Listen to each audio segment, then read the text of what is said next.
Let's talk to, did you have anything else to add, Karen?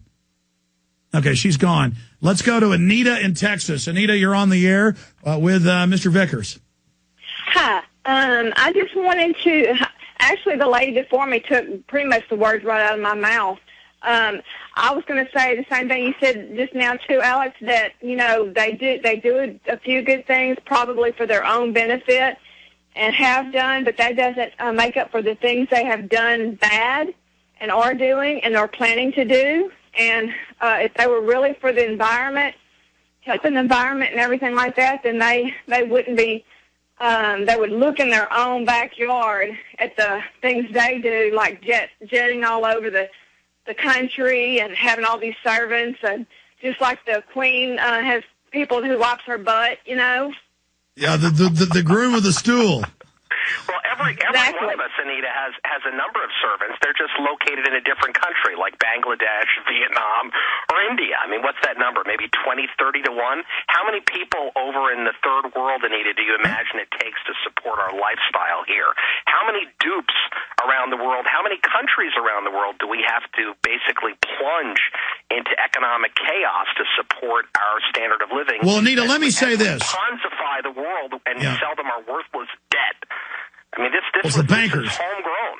But Mr. Vickers, with Anita, again, just because he's a successful businessman, is talking about the New World Order, specifically, though, you can ask him financial questions. He does have pretty good advice. Do you have any questions about, let me ask this question. How high do you think the stock market's probably going to go before it starts going down?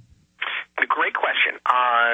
Well, we're coming up, as we speak today, the markets have actually been really strong, and it looks like we're breaking the downtrend of the 2007 peak, meaning that we've hit this line a number of times, and the markets may break that downtrend. If they do, a lot of the people that have shorted the market in recent weeks, thinking the market was overbought, will be forced to cover, and then we go higher. Your question, how high will it go? In theory, we could go all the way back up to the highs of 2007. I know that would make people feel a lot better, and of course they'll go out and spend some money. However, it's an illusion because while that's happening, the dollar is probably going lower, so they may actually be making nothing. So it's like endorphins flooding the brain as you're dying. It's a sucker's rally. Until we meaningfully break out, and what I mean by meaningfully break out, I mean this market not only goes up, but it takes out the 2007 highs. This is all kind of interesting. Okay. An interesting game to watch. And the only way that can happen is the arrival of a social trend, an adoption cycle, and an investment cycle. It's called a bull market, whereby we start creating some employment. Is there any down in gold? Is there any, do you see any way it's going to plunge?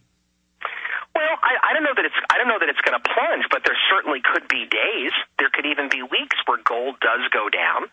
I would, from a trading standpoint, I would be watching that $1,000 level as kind of our risk management point. Is that if gold breaks below 1,000 significantly, we'd have to watch that. But on the long graph, you believe it's only going up for the foreseeable future? I think the trends on gold are very, very strong. I think we'll see 1,350, 1,400, and we may even see prices well beyond that. Real quick call from Kyle in Pennsylvania. Kyle, you're on the air with Damon Vickers. Yeah, I got a question. Like today, for example, we see that GM's lost $1.8 billion.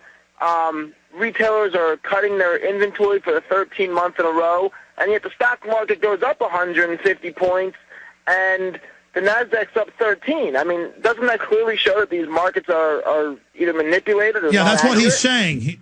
Go ahead. No, markets. I mean, there is a plunge protection team. There is a working group that does step in to either stabilize or, from periodically, to move the markets.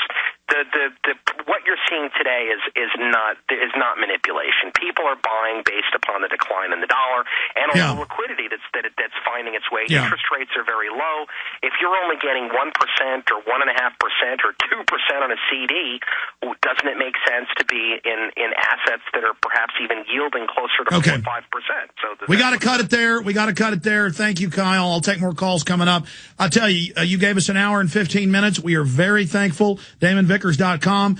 Damon Vickers, thank you for spending time with us today. This was an amazing interview, and I really look forward to having you back up with us in the future to give us a different perspective, and it's been very informative. Thank you. Me too. Love your show, Alex. Let me say bye to you here at the break. Thank you so much for that interview. That'll definitely make the rounds of the internet for some time to come. We even got a little talk of the Queen of England and her servants in there, which I always like to do. We'll be right back. Ladies and gentlemen, stay with us.